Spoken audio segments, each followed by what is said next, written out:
แน่นอนมาเตียกน้ำตอนดัดได้กว่าชิดอ้อยนี่ค่ะมาเตียกน้ำหมอกน้ำหมอกสภาวะเมืองเฮานี่ค่ะนะอันนี้ก็รีเบเจ้าค่ะ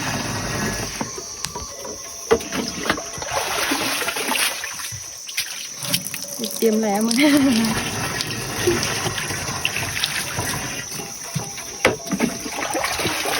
งกินนี้เนี่ยกินนี่เนาะกินไหนน่ะน้ำเอาหรอฮะน้ำเอาอ่ะคนอื่นกับบาดป้าใจอื่น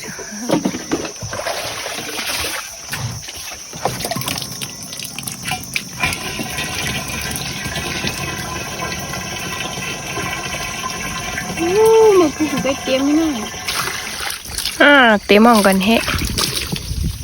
นี่ก็เตรียมว่าคาก็ไม่ก็เตะขึ้นยองกว่าไก่ทอกุ้งค่ะนะอย่าลืมกดไลค์และกดติดตามกดใจปนน้อมห้องคณะ